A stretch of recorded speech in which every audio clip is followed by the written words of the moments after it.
There's a liquid that can turn a pile of loose sand into solid rock, without a single bag of cement, without a 2,700-degree kiln, and for pennies on the dollar.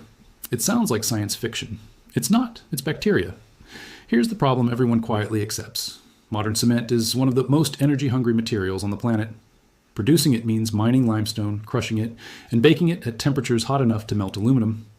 And cement production alone is responsible for roughly 8% of global CO2 emissions. On top of that, concrete has a shelf life. Rebar rusts, water gets in through hairline cracks, and in 40 to 50 years, you're often looking at repair or replacement. We treat that as normal. It isn't. It's just what we're used to, but there's a quieter branch of science that's been growing for the last 2 decades, and it doesn't come from a factory. It comes from soil. Researchers found that a completely ordinary non-pathogenic soil bacterium, Sporosarsina pasteurii, can be used to glue sand grains together into solid stone at room temperature using a process called microbially induced calcite precipitation, or MICP. That idea isn't as new as it sounds. Humans have been engineering biology into stone for thousands of years. They just didn't have a name for it. Around the 1st century BC, the Roman architect Vitruvius described building harbor structures at Puteoli using volcanic ash, lime, and seawater. A mixture that, instead of decaying in salt water the way modern concrete does, actually got stronger over centuries. Marine geologists studying those ruins today have found that seawater reacting with the volcanic minerals grows new crystals inside the concrete over time, slowly sealing any cracks. Some of those Roman harbor walls are still standing 2,000 years later. Around the same era, the Nabateans were carving petra out of the desert cliffs of modern Jordan, and they had a different problem: almost no rainfall.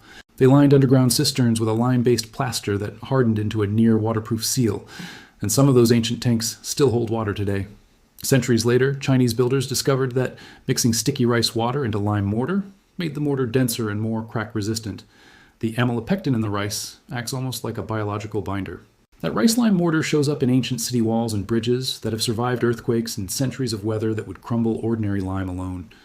And in the Yucatan, Maya builders boiled bark from the chucum tree and mixed the tannin-rich liquid with limestone dust to create a stucco that's still watertight and structures standing today. None of these cultures had microscopes. What they'd stumbled onto, without knowing the mechanism, was the same basic principle. You can coax minerals to grow into a stone-like matrix using natural chemistry, instead of forcing rock into shape with heat. Here's the modern version of that idea, and the why it works part. When you feed Sporosarsina pasteurii a solution of urea and calcium chloride, the bacteria produce an enzyme called urease. That enzyme breaks the urea down and releases carbonate ions. Those carbonate ions immediately react with the free calcium in solution and crystallize into calcium carbonate, the same mineral that makes up seashells, coral, and your tooth enamel. When this happens inside a pile of sand, that calcium carbonate forms a natural cement coating every single grain, locking them together into a solid, rock-like mass. It's the same basic chemistry that grows a clamshell, just redirected to grow a building material. In lab studies, sand columns treated this way have reached compressive strengths in the range of a few megapascals after a few days of treatment. In some optimized studies, considerably more. That's not always as strong as high-grade structural concrete, but for a lot of applications, soil stabilization, erosion control, non-structural blocks, and pavers, it's genuinely competitive and it uses a tiny fraction of the energy. So why isn't your driveway made of biocement? It's not a cover-up, it's a mix of practical limits. The bacteria go dormant below around 45 degree hours, so cold weather construction is a problem. Full strength can take 3 days or more, not the 30 minutes you get pouring ready-mix concrete. It hasn't been through the decades of large-scale structural testing and building code approval that concrete has, so no engineer is currently allowed to certify a bio-cemented beam for a house. And there's a real environmental wrinkle. The urea breakdown process also produces ammonium as a byproduct, which has to be managed so it doesn't leach into groundwater. None of that makes the science fake. It just makes it an early-stage technology, not a finished replacement. Where it's already proving itself, engineers are using MICP right now for ground improvement, stabilizing loose, liquefaction-prone soil around foundations and levees, sometimes cheaper and less disruptive than driving in traditional piles. NASA's research programs have also looked seriously at biocement concepts for building structures out of lunar or Martian regolith.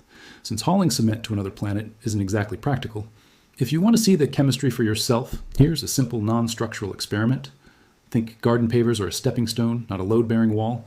Dissolve about 300 grams of agricultural-grade urea and 550 grams of calcium chloride flakes, the kind sold for road de-icing, into roughly 5 gallons of water. Pack ordinary untreated sand into a mold, Don't wash it, since the local soil bacteria already living in it are your workers. Pour the solution slowly until the sand is fully saturated, then repeat the soak every 6 hours or so for about 3 days. What comes out the other side won't be soft sand anymore. It'll have a real stone-like crust. 2 honest caveats before you try it. This isn't a substitute for a professional foundation, retaining wall, or anything that needs to hold real structural load. For that, you still need an engineer and code-approved materials. And handle the calcium chloride and concentrated urea solution the way you'd handle any garden chemical. Gloves on, away from kids and pets, rinse any runoff away from groundwater. What's interesting here isn't that some hidden industry buried a miracle material. It's simpler than that. We built an entire global economy around the fastest, most scalable version of a solution, and quietly stopped asking whether fastest and best were ever the same thing. The Romans, the Nabateans, and Chinese and Maya builders weren't running on secret knowledge. They were running on patience and on paying close attention to how the natural world already solves the problem of making things hard and permanent. That's the mindset worth taking from this, more than the recipe itself. This is Hidden Fix Lab, where we dig into the science that actually holds up. Thinking.